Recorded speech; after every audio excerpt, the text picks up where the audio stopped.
Hai, selamat datang di channel YouTube kita.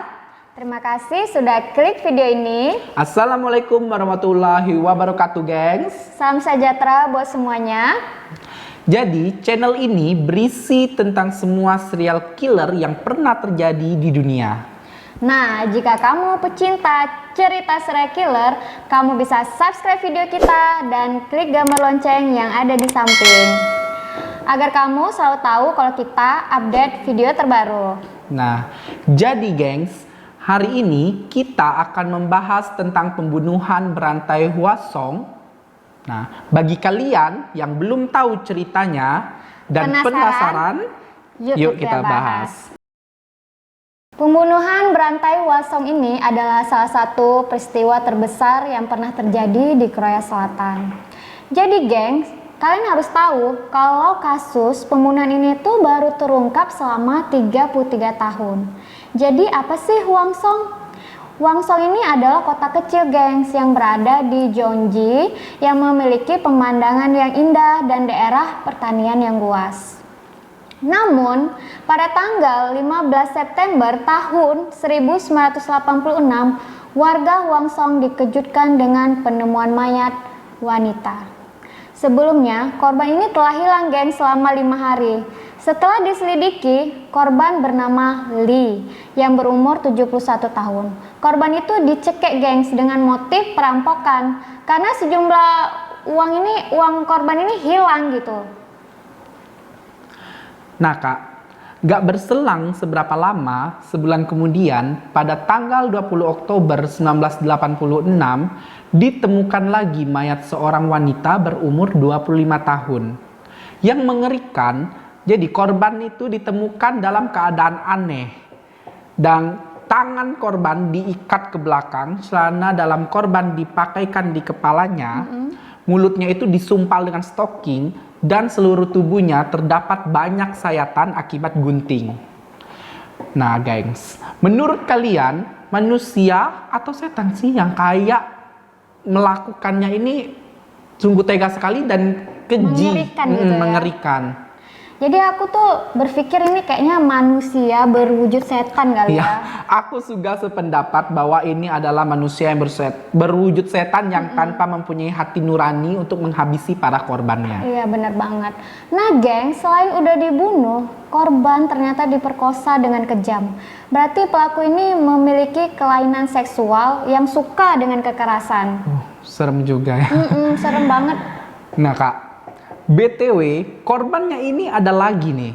Jadi pada tanggal 12 Desember 1986 dilaporkan lagi ada seorang wanita yang berumur 25 tahun hilang dan ditemukan tewas dengan keadaan korban tanpa pakaian bawah, dengan mulut disumpal, pakaian dalam, dan gak berakhir di situ. Selang 2 hari, tepatnya pada tanggal 12 Desember di tahun yang sama, kembali dilaporkan kasus pembunuhan seorang wanita yang berumur 21 tahun. Tapi kali ini pelakunya merusak alat vital korban dengan payung. Kejam ya, gengs. Oke. Belum sampai di sini. Pada tanggal 10 Januari, siswa berumur 18 tahun ditemukan tewas dengan kondisi terikat dengan pakaian dalamnya sendiri. Nah, menurut kalian nih, ada lagi atau tidak korbannya? Nah, ternyata masih ya, gengs. Oh, masih ada ya Masih ternyata. ada nih. Jadi aku pikir pelaku ini tuh kayaknya maniak banget dan dia sepertinya sangat menikmati pembunuhan yang dilakukannya. Dan ngerasa itu perbuatan dia tuh aman-aman aja gitu. Korban masih berjatuhan tepatnya pada tanggal 2 Mei kembali ditemukan lagi nih mayat wanita kali ini berumur 29 tahun dengan keadaannya tidak memakai baju. Jadi aku pikir kayaknya udah deh jangan ada korban lagi gitu kan. Tapi nih selang 14 bulan kemudian di tahun 1988 ditemukan lagi mayat wanita. Korban adalah seorang ibu berumur 54 tahun dengan kondisi mulut berumur darah dan disumpal dengan pakaian dalamnya sendiri. Jadi setelah itu 1 tahun kemudian di tanggal 15 November tahun 90 ada siswi lagi nih diperkosa. Terus kembali lagi tangannya terikat dengan stocking gitu. Kayaknya si pelaku itu sempat vakum deh. Tapi ternyata jiwa psikopatnya itu Kak kembali lagi. Dan dia mencari korban selanjutnya. Jadi Aneh ya? gengs, kalian tuh bisa bayangkan nggak gimana ketakutannya warga Huangsong belum selesai penemuan mayat yang pertama nih yang di tahun 1986 dan belum diketahui siapa pelakunya, tapi ini terjadi lagi pembunuhan dengan pembunuhan yang sama dengan motif yang sama gitu loh. Nah gengs, pembunuhan ini terjadi berulang kali hingga memakan korban 10 orang. Dan itu semuanya adalah wanita. Dan korbannya itu rentang usianya itu 13 sampai 71 tahun. Bayangkan ada perempuan yang 71 tahun diperkosa dan dibunuh. Aduh, ngeri banget. Gengs, pelaku ini melakukan aksinya pada saat malam tiba, ketika suasana itu sedang sepi dan di pinggiran sawah. Apalagi kan Huangsong ini kotanya itu sangat jauh dari keramaian. Karena kota tersebut masih banyak sekali area persawahan dan hutan-hutan. Pelaku ini selalu ngincarnya wanita nih yang pulang sendirian dan melewati tempat yang sepi gitu kan. Jadi pada saat itu warga Huangsong khususnya wanita sangat resah dan takut. Aku sendiri nih mungkin kalau berada di kondisi dan keadaan seperti itu mungkin nggak bakal rumah kali ya, nggak bakalan keluar rumah gitu maksudnya. Iyalah, apalagi aku misalnya wanita. Gitu ya. Nah gini guys, buat kalian khususnya wanita, hindari tempat-tempat yang sepi. Jikalaupun harus pulang malam, selalu berdoa semoga kita dijauhkan dari segala bahaya. Iyalah. Nah guys, titik berakhirnya pembunuhan Huangsong ini terjadi pada tahun 1991 dan tepatnya tanggal 3 April, di mana wanita parubaya yang berumur 69 tahun ditemukan tewas dengan luka cekik dan diperkosa. Nah gila nih, si pembunuh kayaknya dia nggak memandang usia korban. Yang penting wanita. Dan kalian kebayang nggak, nenek-nenek diperkosa dengan kejam seperti itu? Menurut saya kesian banget, aku juga gemes dan geram terhadap si pelakunya ini. Mungkin kalau bisa ketemu dan dikasih kesempatan untuk menghukum dia, ya apa yang kita lakukan? Iya, apa yang kalian ingin lakukan gengs terhadap si pembunuh ini?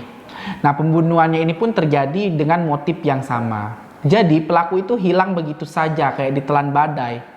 Nah, kasus ini sangat menjadi perhatian bagi pihak kepolisian karena dari jumlah korban yang sangat banyak, perbuatannya yang sangat kejam dan sangat membuat resah dan mengganggu aktivitas warga Huangsong. Nah, bukti di TKP seperti rambut, sperma pelaku dan puntung rokok telah ditemukan serta pihak kepolisian sudah melakukan penyelidikan terhadap DNA yang terdapat di mayat korban, tapi belum bisa mengungkap siapakah pelaku atau pembunuhannya, dikarenakan pada saat itu minimnya alat teknologi untuk pengecekan DNA. Nah, pihak kepolisian berpendapat pelaku mungkin sudah meninggal. Nah, ada juga spekulasi yang mengatakan bahwa atau pelaku ini sudah dipenjara dengan kasus lainnya. Nah, menurut kalian nih, apakah benar polisi itu bisa mengungkapnya atau tidak? Nah, gimana nih Kak? Nah ini Gun, nah kabar baiknya nih, di tahun 2019, tahun lalu, setelah 33 tahun lamanya, kasus Huangsong ini terungkap. Akhirnya terungkap ya. Kasus ini tuh terungkap karena pihak kepolisian menemukan DNA pelaku. Dan satu-satunya ini ada nih saksi, seorang supir truk yang melihat seseorang berperilaku aneh dan mencurigakan. Oh, berarti masih ada satu saksi yang hidup ya? Dia menggambarkan ciri-ciri pelaku. Nah, benar tuh dugaan polisi. Ternyata pelaku sudah tertangkap. Tapi dengan kasus yang beda nih. Pelaku tersebut bernama Lee Chan-jae.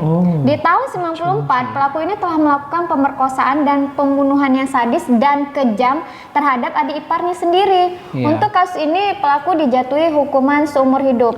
Menurut saya jangan seumur hidup ya, hukum selamanya mati ya. aja.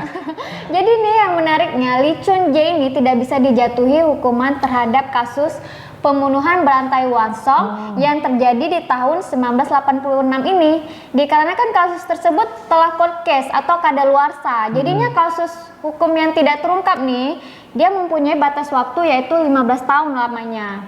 Yang harusnya kasus pembunuhan Huangsong ini harus terungkap sebelum tahun 2006 gitu. Nah, gengs, Jadi, kasus ini menjadi PR bagi pihak kepolisian dikarenakan banyak sekali kasus yang belum terungkap. Maka, perubahan hukum cold case di Korea Selatan ini telah dirubah pada tahun 2007 agar kasus-kasus yang belum terungkap mendapatkan keadilan dan diselidiki kembali.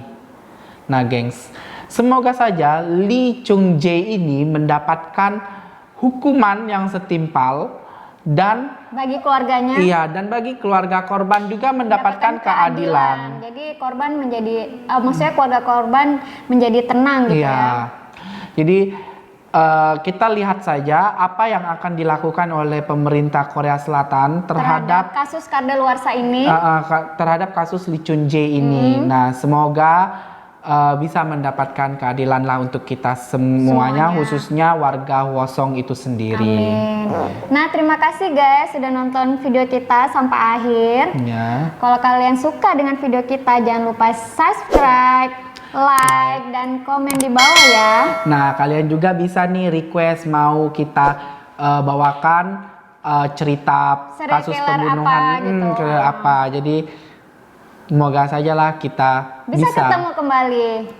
Oke guys, sampai jumpa. Bye-bye. Bye-bye.